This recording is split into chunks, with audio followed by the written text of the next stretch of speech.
Most of you know that every month I give away some of my favorite products to some that simply rate and review this podcast. And this month, I am sending out 7 Sundays grain-free cereal and granola. These are all of their top-selling items, including their real cacao, maple sea salt, simply honey, Daydream Dark Chocolate, Raspberry Nut Granola, and their Rise and Shine Strawberry Banana Nut Granola. You guys, if you haven't tried any of these, this is your chance. It is so freaking good.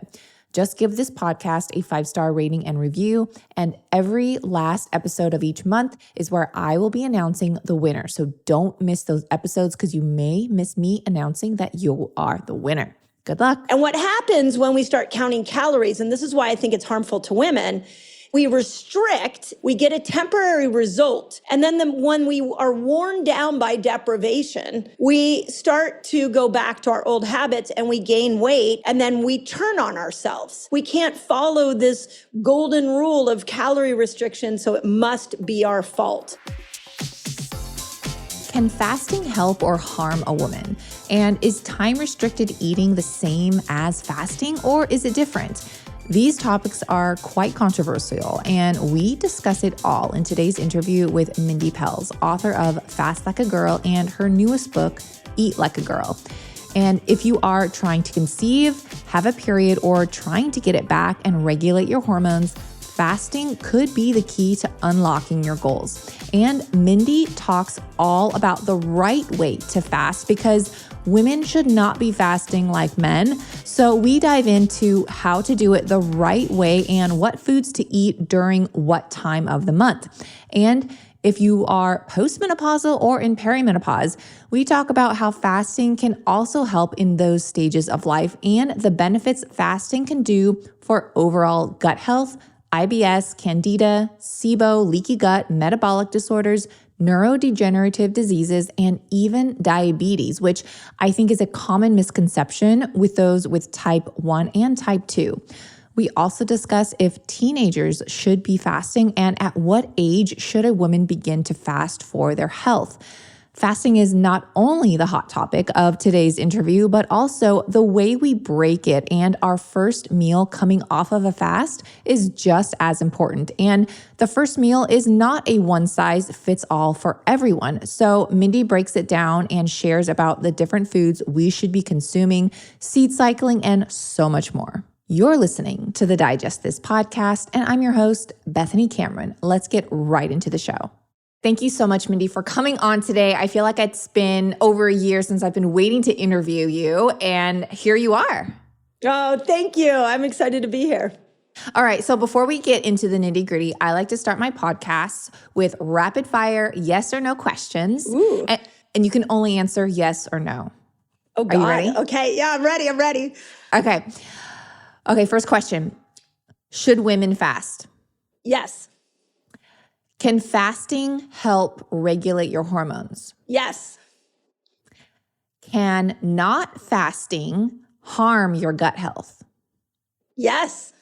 Are low-carb diets harming women's health? Yes. Okay, and last question. Should women going through menopause intermittent fast? Yes. I have a genuine question for you. Who here listening loves to eat beef liver and heart? I can already guess not many. Sadly, beef organs are overlooked, and in today's American diet, 92% of Americans are nutrient deficient and nearly 50% are deficient in vitamin B12 specifically, which can lead to issues like anemia, vascular disease, stroke, autoimmune conditions, fatigue, and dementia. Vitamin B12 is the only vitamin that we cannot get from plants or sunlight. It is the only vitamin found in animal products. And the richest source of natural B12 on the planet is grass-fed beef liver. In fact, severe B12 deficiency used to be fatal until scientists figured out death could be prevented by feeding patients raw liver. Now, I'm personally not going to eat raw liver, and I'm sure you aren't either, but I am a huge fan of consuming meat organs. However, I know most have a difficult time with either the taste of them or simply digesting them. But organ meats are some of the most nutrient-dense foods in the world. I would hate for myself or anyone to go without them in their diet. That's why I personally opt for Equip Foods grass-fed beef organ capsules.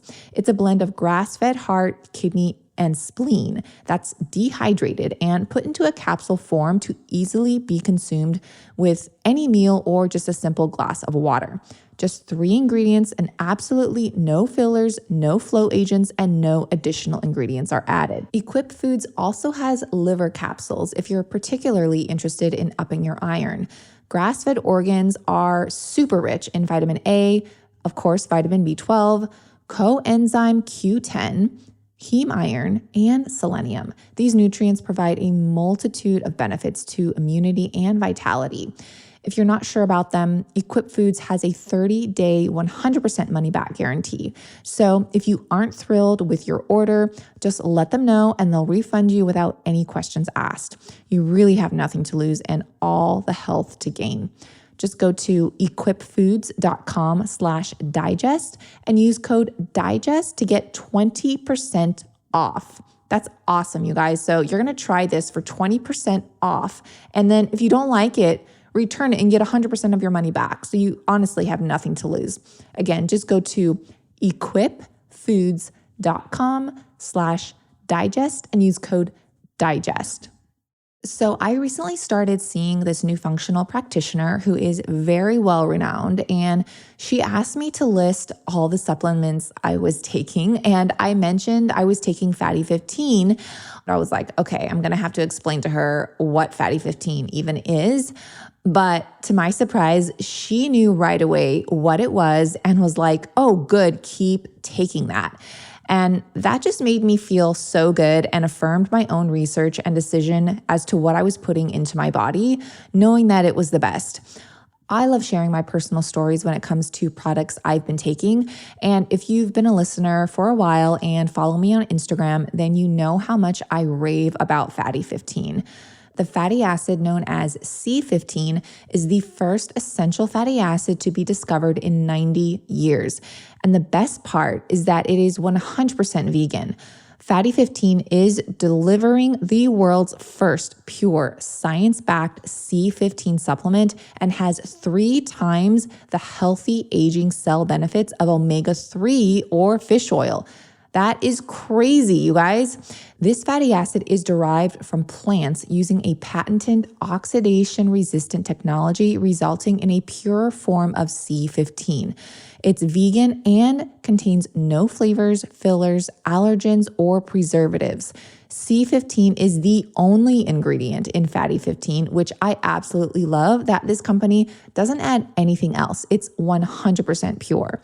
Fatty 15 is also proven to resist oxidation factors both in and outside of the body and works in multiple ways. It repairs age-related damage to cells, protects from future breakdown, boosts mitochondria energy output, and activates pathways in the body that helps regulate our sleep, mood, and natural repair mechanisms for healthier aging overall. So whether you're vegan, don't like the taste of fish oil, or don't want to ingest rancid oils that are commonly found in fish oil supplements today, try Fatty 15 to help support and restore your long-term health. And who would I be without offering a discount to the Digest This community? So Fatty 15 has graciously given me the ability to offer you 15% off their 90-day subscription starter kit. Just go to fatty15.com/digest and use code DIGEST at checkout. You can cancel anytime, by the way. That's fatty15.com/digest or use code DIGEST at checkout. I know there was a lot of questions about fasting, but I also want to talk about your new book, Eat Like a Girl, because your previous one was Fast Like a Girl. So I think there's a lot of misconceptions around women and fasting, and there's 2 narratives. Yes, women should be fasting. No, women should not be fasting. And I think that you have brought to light there's a way women should fast, because it's not just like we should be doing the same thing men are doing, because they don't have a cycle. They don't, their hormones are different. So what got you into fasting in the first place, and why do you do what you do now? Yeah, it's such a good question. So, my background, to give you a little understanding of the lens in which I see, is I was trained as a chiropractor, and I had a lifestyle clinic. So my whole clinic was about teaching women specifically how to eat, how to detox, how to exercise, how to strengthen. We had a whole bunch of fitness. We had hyperbaric oxygen. Like, I was all about helping women find their body's own ability to heal itself. And that principle, the body heals itself, is part of my whole training from not just my doctorate training, but also I was raised by a mom that basically taught me the body heals itself. So what I did in my practice is I had this lifestyle lens where I wanted the women to understand that they were living in a powerful body, that if you map the right lifestyle choices to this incredible feminine body that we're living in, you will have a different experience with your body. You will feel empowered. And I'm 55, and in my mid 40s, I started going through menopause, and I started feeling all kinds of crazy symptoms. And at that time, I was doing a lot of detox in my clinic. I was doing heavy metal detox. I was doing environmental detoxes. And around the time of understanding the toxic load that affects hormones, came out a study, it was really a world famous study by Dr. Yoshinori Osumi. And it was built off of this concept called autophagy. And he actually, this is in about 2015, 2016, he won the Nobel Prize in medicine and physiology for the concept of autophagy. And the concept was, in the absence of food, our cells detoxify themselves and repair themselves and make themselves anew. But you can only you can access autophagy many ways, but the best way to access autophagy is by restricting from food for a certain period of time. That concept blew my mind. I was like, wait a second, I have been giving supplements to people to detox, and all I need to do is have them stay off of food for a certain period of time, and their own body is going to detox. That's incredible. And that was about 10 years ago, and it started my obsession with what else does the body do in the absence of food. And it's pretty phenomenal when you dive into the research on it. Yeah, it is really amazing. And you have to think about it from the beginning of time. There has been a feast and famine. Yes. And our bodies have been able to adapt to that. And obviously we've survived through famine. And I think even in my own journey of fasting intermittently, or for, a few days of just having limited foods here and there, because I had to for my gut, I felt after those couple days, I was like, my digestion's working. Yes. I have mental clarity. I have actually more energy, which a lot of people are like, how am I going to have more energy when I'm not eating? But it's weird how the body works. Now, I have a question for you too, and I want to dig into what I just said, but you were doing 5 healthy things, and then once you turned 40, you had to stop doing them? No, it's a little bit or correct reverse. me if I'm wrong. Okay. Yeah, let me tell you what I did before 40. I was your classic eat healthy food, take lots of supplements, exercise like a maniac. And exercise was really my way of controlling my weight and eating good quality food. At that point, I had decided to go paleo. We didn't really have the ketogenic diet language at that point. And I was a massive supplement taker. After 40, when my hormones started to change, then I had to really make 5 consistent lifestyle changes. So that's the way that I've written about it and spoke about it. Okay. And what were those changes? Yeah. So the first one, I discovered fasting. So at about between 43, 44, when I was learning Dr. Osumi's work, I started fasting, and all of a sudden the weight gain that was happening to me just randomly, I couldn't understand, like, why am I still working out as much as I've always done? I'm still eating the same foods and I'm gaining weight, which is a very common experience for perimenopausal women.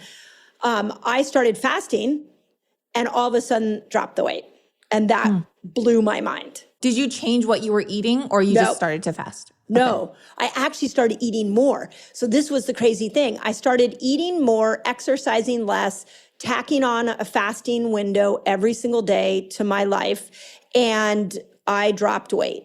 And and my brain sharpened, and my sleep started to improve, and my digestion, all the supplements I was taking from, I've had a history of candida and things like that. Like, literally all of that went away when I started fasting. It was like a miracle. Amazing. And can you explain now, I've heard some controversy that there's fasting and then there's time-restricted eating. Now, are those the same thing or no?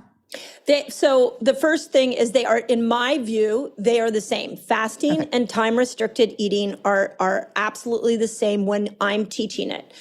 Where we start to see conflict is when people and many experts think of fasting as calorie restriction. I'm not advocating for calorie restriction, and we can go back to that. I love the question you asked me about how that's harming women, because I have some strong opinions about that. I look at fasting as time-restricted eating. Okay, that's how I have always viewed it, because I've never personally like restricted my calories, but I do eat in like a certain window, right? Like a period of time. And I also notice, like, I'm not hungry. Like, I'm like, well, I haven't eaten in how many hours, but I'm not hungry because I had this amazing meal last night or something. That's you know right. what I mean? That's right. But yeah, so I do want to go into why it's harming women's health. And I mean, I think we kind of piqued people's interest, and you mentioned it a little bit. Yeah. Here's the thing with calories in, calories out, is I don't know a person alive that can succeed at that day after day, month after month, year after year. Like, what happens with the calorie in, calorie out is, if I restrict my calories and then increase my calorie output, I create a set point. So if I eat 2,000 calories and I exercise 500 calories, I have a set point of 1,500 calories. If I want to keep my weight where it's at, I need to make sure I hit that set point every single day. So what happens is, it takes a really diligent person to track their calorie input. Like, most people are consuming more calories than they think. And it takes a very special biometric wearable to help you understand what your output has been. So there's no real accurate way for us to know how many calories our body will do well with to keep our weight where we want. And what happens when we start counting calories, and this is why I think it's harmful to women, is that we restrict, and we go into this deprivation mode. We get a temporary result. And then when we are worn down by deprivation, we start to go back to our old habits and we gain weight, and then we turn on ourselves. And we go, God, I just wasn't disciplined enough. Oh, I just failed at another diet. And so it perpetuates this disconnection we have from our body. Like we can't be thin. We can't be beautiful. We can't follow this golden rule of calorie restriction. So it must be our fault. And that is harmful to women. I know that there is a certain way women should fast, especially with their 28-day cycle. And Should they be fasting when they're on their period, or is that a no? So can you kind of explain how women should fast versus how men are fasting? Yeah, so the first thing to know is that when we look at the 28-day menstrual cycle, we have 3 sex hormones that are pulsing in and out over a 28 to 32 day. Every woman has a different length cycle. So those 3 hormones pulse in and out in, let's just say, a month. Men have a 24-hour hormonal system. They get testosterone pulsed into their body every 15, 20 minutes, and that testosterone goes up to the brain and converts into estrogen. So they're in a completely different rhythm. And they don't have progesterone to contend with. We have progesterone to contend with. With that knowledge, what we know is that if you look at estrogen, which comes in the front half of our cycle, so day 1 being the day you bleed, day 10, 11, 12 being the day you ovulate, that the first 15 days are what we call the follicular phase of a menstrual cycle. We really, during that time, want to be more insulin sensitive, meaning that every action we take, whether it's food, fasting, or working out, we want to keep glucose low so the body doesn't have to pump out too much insulin. If insulin goes high during those first 15 days, then what you will have some challenges with your estrogen system and also testosterone, because testosterone comes in the middle of ovulation around day 11, 12. So the classic example of this is PCOS. Polycystic ovarian syndrome. The most common hormonal condition for women is an imbalance of testosterone and it's a dominance of both testosterone and estrogen. And that's because if you're insulin resistant, you throw those hormones off. Whereas the back half of our cycle, day 16 till we bleed, is really the moment that progesterone is coming in. And progesterone wants glucose to be higher. So a great example of this is how many women crave carbohydrates the week before our periods. You're craving carbohydrates because your intelligent body is like, I need you to bring glucose up so that I have enough fuel to make this amazing hormone called progesterone, which will shed the uterine lining so you have a period and calm you. So through that lens, estrogen in the front half of the cycle, that makes it a great time to fast. Progesterone, as we move into the back half of the cycle, very much primarily in the week before your period, doesn't want you to fast. So whereas men don't have that system. So that gives you sort of a complete lens on this. Could you give us a quick Reader's Digest version of like an example of fasting for, a 28-day cycle? Yeah, so in Fast Like a Girl, and then I continued it on in Eat Like a Girl. What I did, and we even put recipes and stuff in Eat Like a Girl because it's a cookbook, is that day 1 to day 10 is what I call Power Phase 1. And that's when you can go into any length fast. I map out in both books 6 different levels of fasting. And I think those first 10 days are great for like a keto diet. I call it ketobiotic is what I call it. Then day 11 to day 15 is what I call the manifestation phase. This is when all of your hormones are at their peak, estrogen being the biggest, estrogen's at her peak, testosterone's at its peak, and you have a little bit of progesterone in this 5-day ovulation window. During that time, you don't want to fast long. You can fast a little bit. You can do like an intermittent fast, but I don't recommend going into a 3-day water fast or a 24-hour fast. Like keep your fast short and bring your carb load up a little bit more. So again, I mapped that out. So I'm just keeping it real short here. Yeah. Day 16 to day 19 is another weird little moment where your hormones drop. I call that Power Phase 2. You can fast a little longer. You want to keep your carbs a little longer, a little bit lower. But then it's really day 20 until you bleed. that you do not want to fast and you want to bring your glucose up. And I called it the nurture phase because it's a time really of recovery and slowing down and a time to nurture yourself. And what I really want women to understand is there's this reason you crave carbohydrates. It's not because you're undisciplined.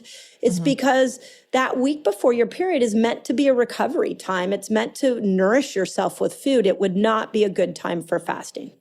Okay, so I think there's maybe a misconception too of like when women are actually on their period and they're bleeding, they're like, oh, I shouldn't be fasting during this time, but it's really the week before. You got it. You got it. And in both books, I put something called the fasting cycle.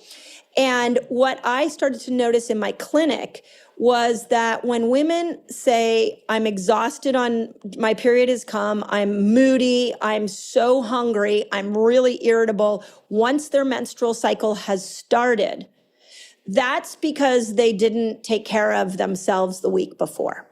If you take care of yourself the week before, once you bleed, it should be like relief. It should feel like, oh, okay, I'm doing better now. Okay. Now, in your new book, Eat Like a Girl, like you said, you have recipes too. And so are there certain foods, for example, people that say that they bleed, they say, oh, I feel super low in iron. You know, are there certain foods or recipes that women should be consuming during a certain part of their cycle? Yeah, so that's what Eat Like a Girl is all about. Is I map out different foods that fit at the different points of the cycle. Plus, I map out different foods that help with menopausal symptoms. And we did over 100 recipes that were focused. Each one tells you exactly why this works for the cycle, and I put them in categories. But to give you just a general overview, I love how you're thinking, which is you're bleeding a lot, especially in those perimenopausal years. A lot of women are bleeding very heavy, a lot of clotting. So are you losing too much iron? Okay, well, what can we look at how do we use food? How do we use food to bring that back in instead of rushing to a supplement? How do we use food? And that would be, if you eat meat, this is your red meat. If you don't eat meat, we've got a lot of iron in vegetables like spinach. Even some beans and legumes like lentils and black beans have a lot of iron. So I map that all out. And I think that's the real missing conversation. Nuts and seeds are incredible for certain points of your cycle. We just are missing that conversation, which is what Eat Like a Girl is hoping to bring back. Are you familiar with seed cycling, and what's your opinion on that? Yeah, I think it's phenomenal. Like these ancient principles, like have flax seeds in the front half of your cycle. Super smart. Flax seeds are a phytoestrogen. They will help you make healthy estrogen. Have pumpkin seeds in the back half of your cycle. That's brilliant because pumpkin seeds are really packed with magnesium, and you need magnesium to make progesterone. So, we live in a world where we give all the medication, like we put medication on a pedestal and go, that's the hero. But actually, when you start to realize how congruent our body is with the planet and what the earth has offered us, one of the chefs that did recipes in Eat Like a Girl taught me that there are 23,000 edible plants on our planet. And she and I are now on a mission to figure out how to map all those 23,000 plants to women's hormones. We have to come back to our ancient roots and our connection to the earth, because the earth is here to help support women's health. Right. Well, in your new book, Eat Like a Girl, do you have, I know you don't want to give it away, but do you have maybe a list of different foods that help, like for example, like pumpkin seeds, sunflower seeds that help with different parts of your cycle? Yep. It's all over. List after list after list. Like, here's what you need to do for progesterone. Here's what you need to do for estrogen. I took the power phase, the manifestation phase, and the nurture phase, and I put a whole chapter on it explaining what you should be doing during these phases food-wise. So that's why we needed another book, is to dive into that. I am going to cut to the chase and tell you that Peak T's Radiant Skin Duo is on special right now. Just laying it out there because, as most of you know, I am a huge fan of Peak Life Tea's crystals and all of their matcha black teas and tropical powder teas. I drink them on the regular. So I feel like I'm just doing an injustice if I didn't tell you about this amazing sale right now. I seriously love all their tea crystals and the fact that they do not use any toxic tea bags, which can contaminate your tea and your drink in general just by having the chemicals that are in the bags leach into what you're consuming. I'm not sure if you guys know this, but a lot of tea bags, if not all, are just toxic. But Peak Life, all their products are tea bag free, and their products are certified organic. They are triple toxin screened for heavy metals, pesticides, and mold. And I don't know if you knew this either, but a lot of tea companies are now adding natural flavors to their teas. And we all know from my viral Instagram video showing how natural flavors aren't actually natural at all. They're actually made in a lab and are added to products to make you more addicted to that product you're consuming. Natural flavors, toxins, and chemicals are hijacking our taste buds and disrupting our endocrine system and gut health.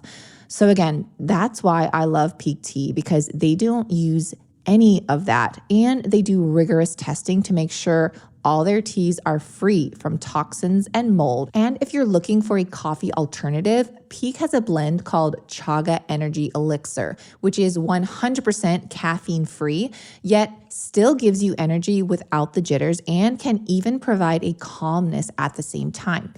But if you're looking for a deal, check out their website because they are always having specials. And so I really encourage you to go check out what's on sale right now, especially their Radiant Skin Duo. And if you're not sure if you're going to like any of their teas, they have a free return policy within 30 days. So if you try something and you're not happy with it, just send it back like what you didn't use and they'll just give you a refund. I mean, I just love that about this company, that they just want you to be happy and satisfied. So if you go to peaklife.com/digest, you can receive up to 15% off plus up to 2 free gifts. Again, that's peaklife.com/digest. peaklife.com/digest. Okay, so if you're one of those people like myself who was always looking for water to be just easier to drink. Like I am a person that just doesn't like to drink a lot of water. I don't know why. I've never been a water drinker. And having safe, clean water is, of course, just one more thing to have to worry about. And you don't want to do that. Unfortunately, according to the extensive research done by the EWG, 3 out of 4 homes in America have harmful contaminants in their tap water. Maybe that's why I never liked drinking water as a kid. Like we grew up on tap water and then I just didn't like drinking it. I don't know. Maybe that's just my theory. But more research is coming out that long-term exposure to high concentrations of PFAS can potentially lead to adverse health effects like cancer, endocrine system disruption, and liver toxicity, which is why I'm glad that AquaTrue removes all PFAS. The filters are affordable and long-lasting. No changing filters every 2 to 3 months. AquaTrue's filters last from 6 months to 2 years. I personally got my first AquaTrue back in 2022, and we have only needed to change the filters once, and that was actually quite recently. Just one set of filters from their classic purifier makes the equivalent of 4,500 bottles of water. That's less than 3 cents a bottle. Plus, you'll save the environment from tons of plastic waste. And best of all, the water tastes fantastic, and you don't have to worry about PFAS or other harmful contaminants. It's even portable, making it perfect if you rent or live in a college dorm. I actually had never heard of AquaTrue until I met my boyfriend, now husband, back in early 2022. And he was the one who influenced me to get one because he had done just extensive research on the best water filters out there. Thankfully, he's a nerd just like me, and he introduced me to AquaTrue. And let me tell you, the very first month I got the filter, I noticed clearer skin, and I was also just drinking more water in general because it actually tasted good. I had no idea what pure, clean water could actually taste like until I switched to an AquaTrue filter. And before drinking the AquaTrue water, I was just using the filter from my refrigerator fridge that typically comes out of your fridge, right? Huge difference from that. Now, it gets even better because AquaTrue comes with a 30-day money-back guarantee and even makes for a great gift. So, to all my listeners today, you'll receive 20% off any AquaTrue purifier. Just go to aquatrue.com. That's AQUATRU.com and enter code DIGEST at checkout. That's 20% off any AquaTrue water purifier when you go to aquatrue.com and use code DIGEST.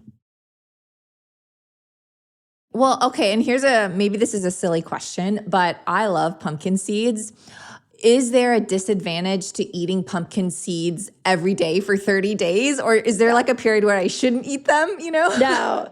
The only thing that is like a shouldn't is in the front half of that cycle and like the power phase, the first one, is you shouldn't be eating highly processed foods throughout the whole thing. But when we get too carb heavy, that estrogen doesn't like that. When we get too carb low, progesterone doesn't like that. When we're in ovulation in the middle of, like, if you aren't eating enough fiber, you won't break your hormones down. So those are the kind of concepts that I'm really trying to bring.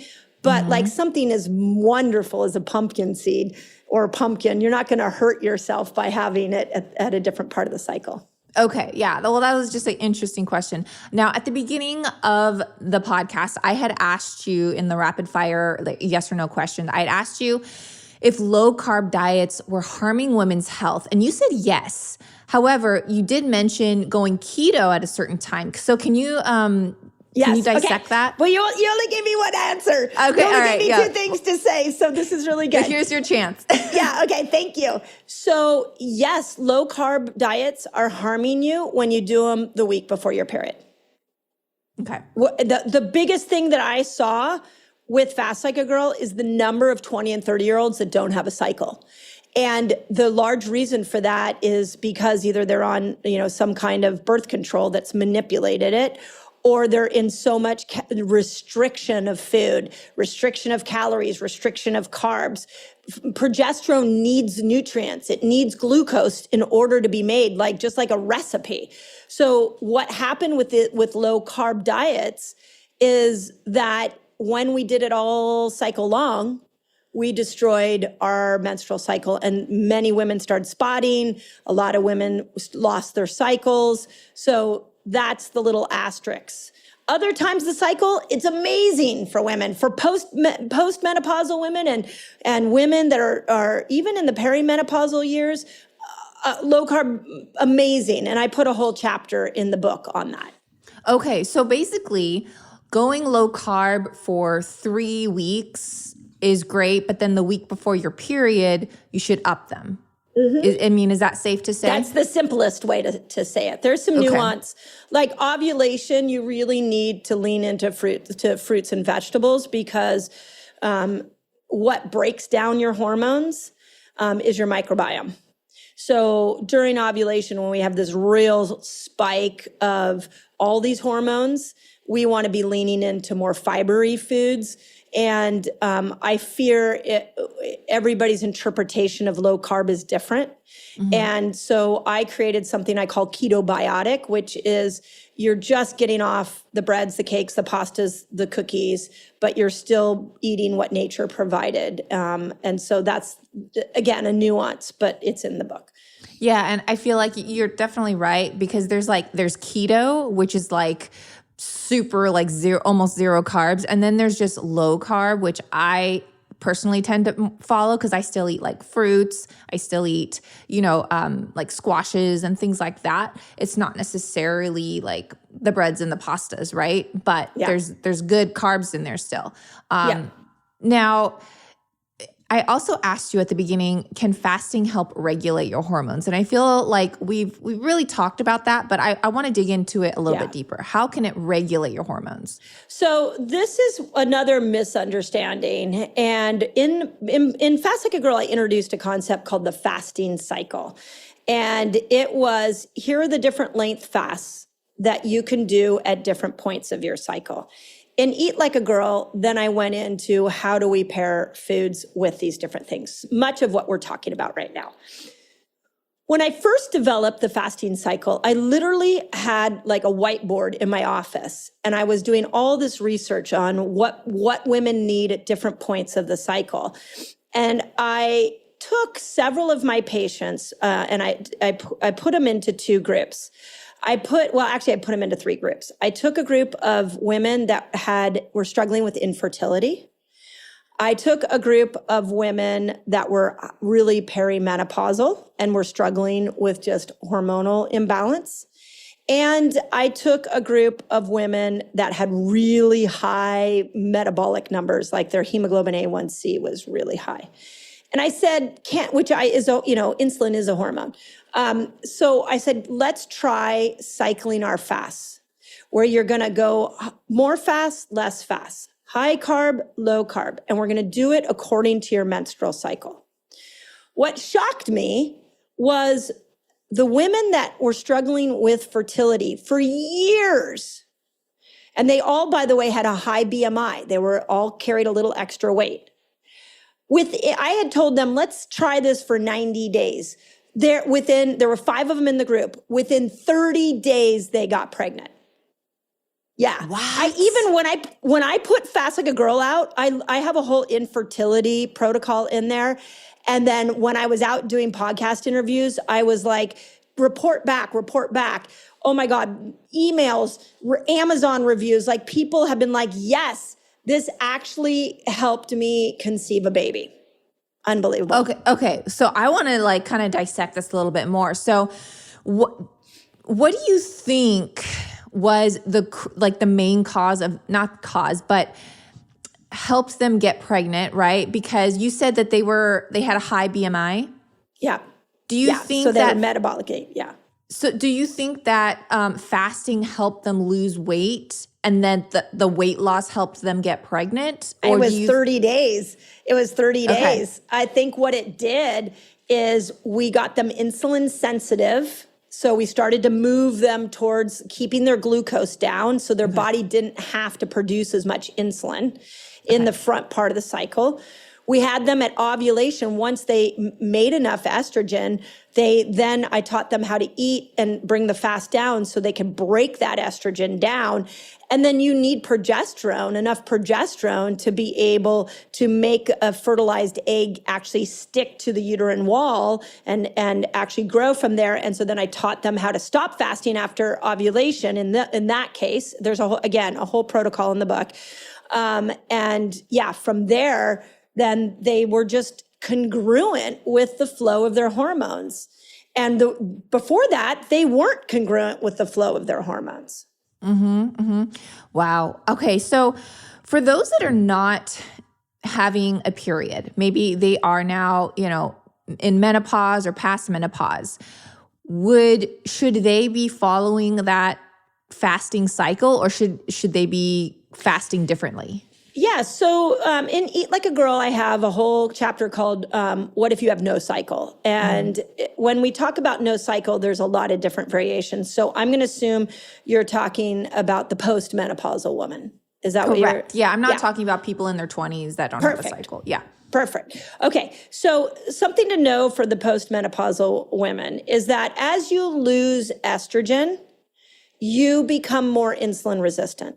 So the actual loss of estrogen, the natural process of menopause, makes you more insulin resistant. And the best way I can explain this, and so many women are like, yes, this is how I feel, is the diet you did at 35 no longer works for you at 45. It's causing you to gain weight, or it's giving you brain fog. It's because you're becoming less insulin sensitive. So you need still to have a lower glucose, ketobiotic, more fasting in your life. But you're also losing progesterone.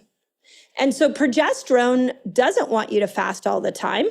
And progesterone brings GABA, which calms you. So if you don't have a cycle, you still have these hormones, even though they're not in big amounts, you still have these hormones to cater to. So you can do a weekly cycle. Like sometimes I'll tell women you can do what I call a 5-1-1, which a 5-1-1 is 5 days a week, you intermittent fast, and you do a little more keto style diet. 1 day a week, you do a 24-hour fast and you bring your carbs back up. It's a style of eating I call hormone feasting foods. And then 1 day a week, you don't fast and you do more carbohydrates. So again, all of these are in the book.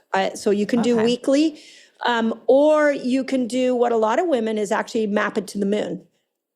And this is I wrote about this in Eat Like a Girl, that if you look at a woman's menstrual cycle, if we didn't have all the synthetic light out there, we actually our hormones would be mapping more to new moon, full moon. And it's a really interesting concept, but we don't all map to the moon anymore because we're around synthetic blue light all the time. Yeah. So I map that out in Eat Like a Girl. Like women can, postmenopausal women can try looking at a moon cycle and mapping it to that. Okay. Well, I think we should all just go out camping for a year and try that. Yeah. Okay. Really so now true.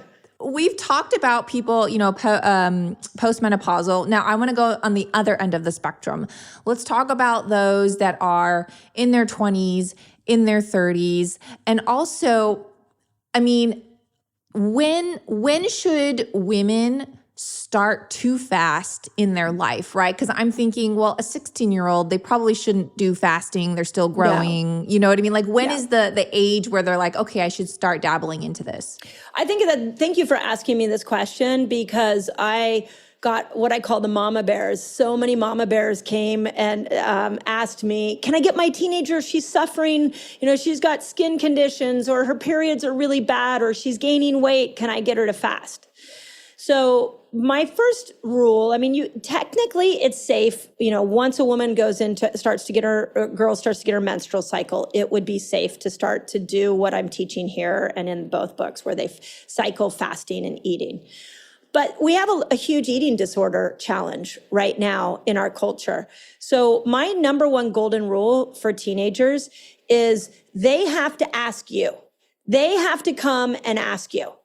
If they don't ask you, I want to fast, you don't ask them. Don't say, hey, maybe you want to try fasting. The best example I can actually give is with my daughter. My son and daughter. My son used to run out of the house in high school without breakfast. And one day I sat him down. I'm like, are you not hungry in the morning? And he's like, no. And then I was like, okay, well, when are you hungry? And he said about 10 o'clock in the morning. So I was like, okay, can we talk about how we make sure you have a good meal at 10 o'clock, as opposed to sit down, breakfast is the most important meal, you got to eat. I tried to work with his natural food strategy, cravings. With my daughter, we didn't talk about fasting until she was getting ready to go off to college at 18 years old. I just said to her in the most polite way possible, you've been living in a household where we've prioritized quality of food, and you're now about to go live in a dorm. And you might notice that the food doesn't make you feel as good. If you're curious about how to fast, let me know. I'm here if you want to know. And sure enough, within the first month of college, she's like, okay, how do I do this? Because the food was making, but I waited her, I just put it out there and I waited for her to ask me. So I think the mindset is important in answering that question. You bring up such great points, because I think it is really true that, mothers, I'm not a mother myself, but I can only imagine that it's a tricky situation where they don't want to instill a question in their daughter's mind that maybe was never there to begin with. And then they don't want to, put something out there and cause an issue. And I also think that it's important in the way that you phrase it. Maybe not say fasting, maybe say time restricted eating. Exactly. Exactly. And, it's not like something you're doing to like punish yourself. And, that's again, why the mindset around this is really important. Because one of the things I wanted to do in Eat Like a Girl is help women, especially the younger generation, have a better relationship to food. And everything I'm trying to do is help the younger generation have a better relationship to their bodies. So we have to be very careful with the languaging and how we say that. Yeah. And I think too, in just today's day and age, I think, again, this is my personal opinion, I think fasting when you are 18 years old, 19, 20, you're still in school, a lot of them are in sports. So the demand, the physical demand in a woman is maybe much higher than their friend. And so it's hard to kind of decipher because, man, they are burning, 3,000 calories doing some sports and dance and all these activities. Yep. And it's really, it's hard to kind of make that decision and balance. So this is why this year we created Fast Like a Girl certified coaches. And you can go to my website and see a list of them there, because we need more people who can sit individually with an athlete, like a 19-year-old athlete, and say, hey, here's what fasting would look like for you. Or, sit with a 30-year-old who's trying to get pregnant. And like, here's how you clean up your system. So because there's just an individuality that, I can't help necessarily everybody with. So we got a team of coaches now that can do that. But it's a very valid point, what you're saying. Yeah, for sure.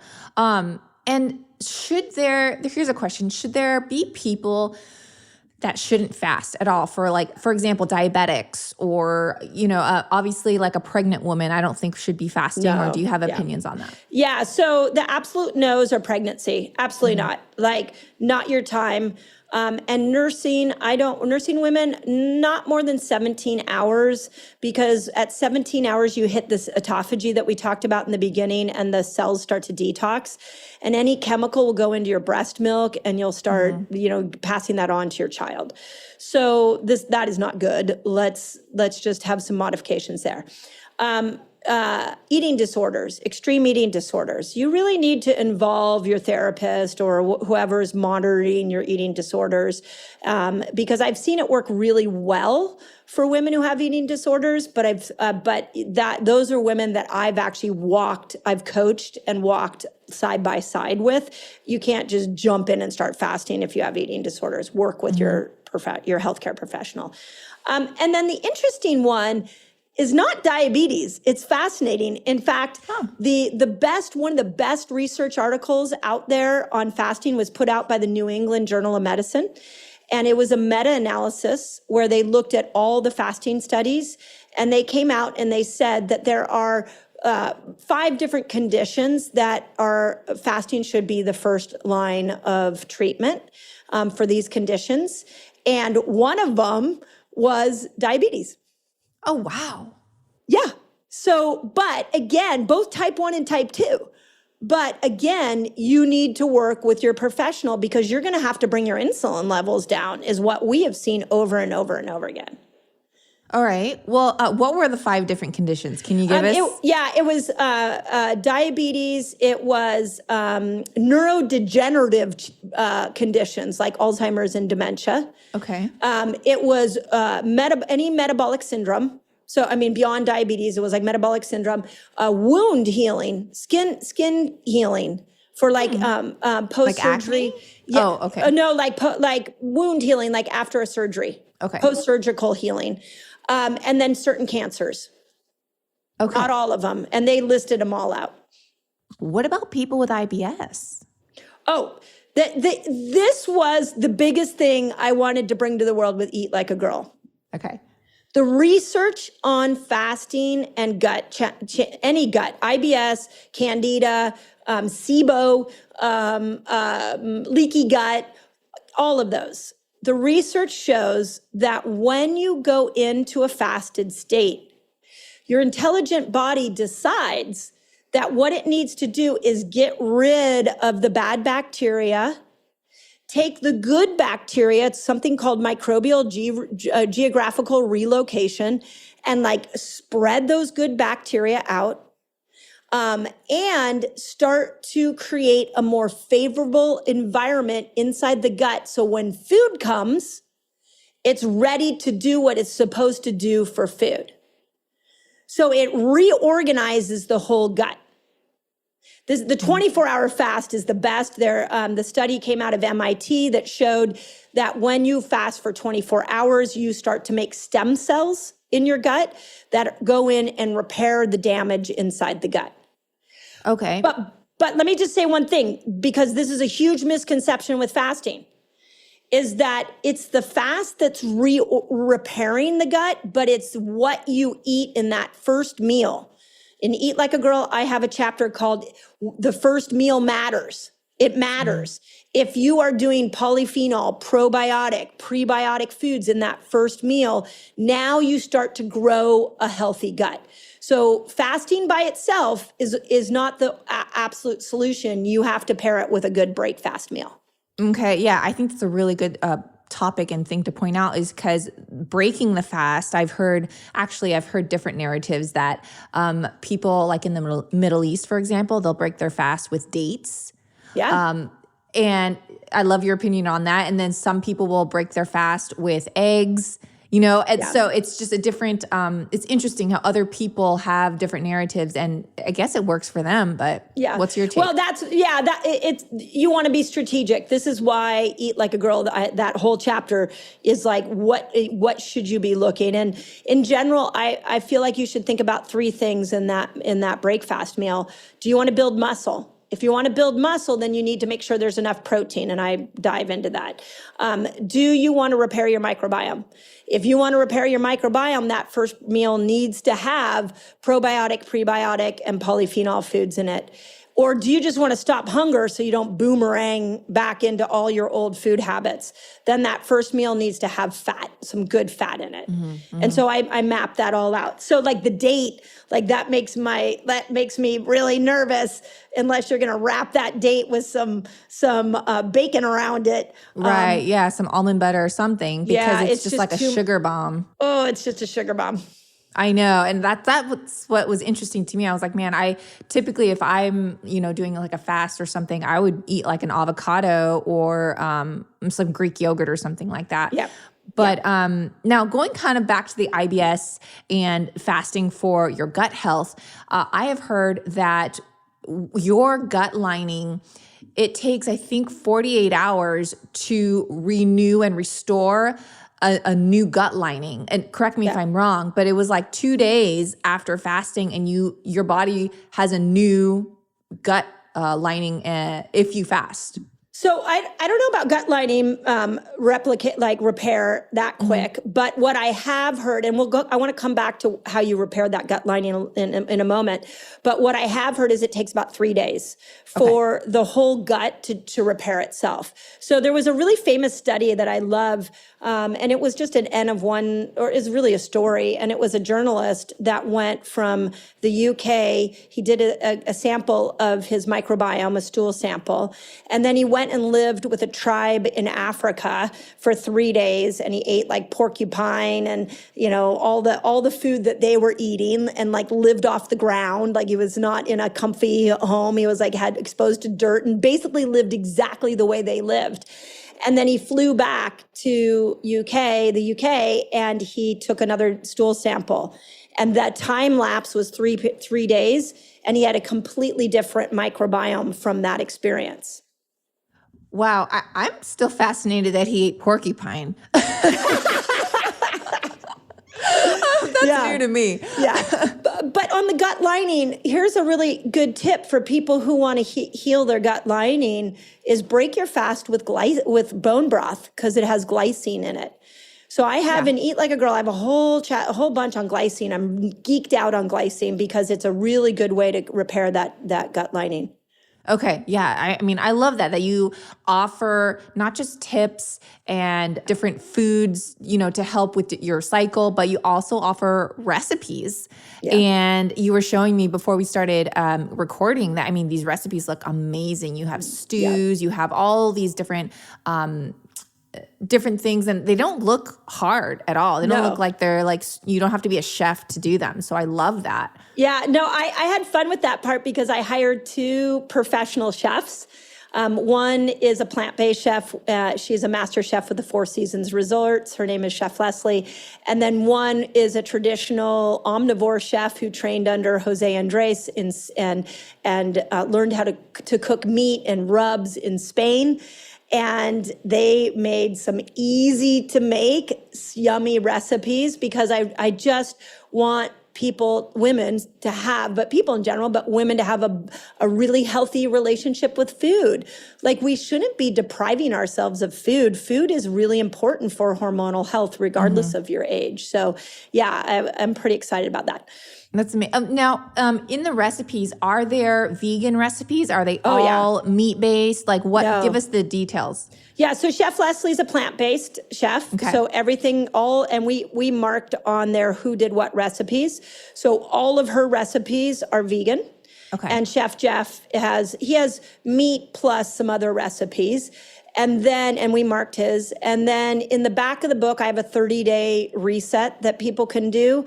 And one of them is for plant-based people, and the other one is for omnivore lovers. So awesome. I really wanted to invite everybody into the conversation. And are they all dinners? Do you have desserts? Do you have breakfast? We have everything.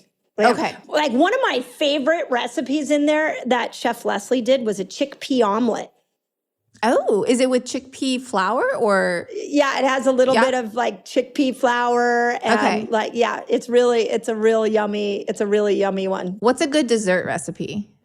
Okay, well, we have a lot of puddings in there, and you could go either way, but I think the one there's 2 of them. There's a date bark, so back at the dates, and then there's a keto caramel fudge.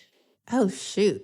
Yeah. Okay. I'm curious. Do you have any avocado chocolate combinations?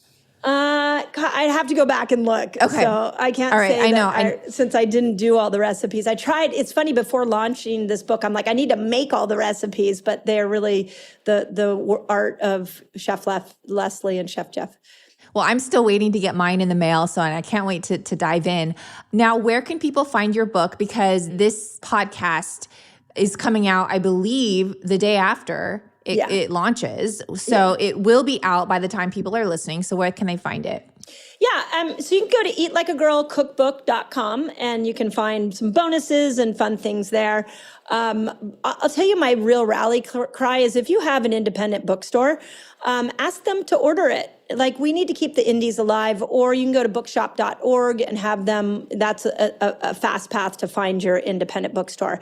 They'll be in all the Barnes and Nobles, across America. And then, of course, Amazon and anywhere that you can buy books. I mean, this book, to give you some idea, over 100,000 copies were printed and put in stores, locked and loaded, ready to go.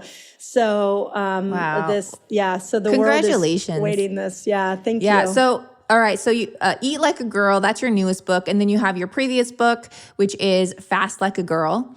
And so both are out and available. Mindy Pelz, thank you so much for coming on. I feel like we could talk for another hour, but we'll have to bring you back. And again, congrats on all your success. Yeah, thank you.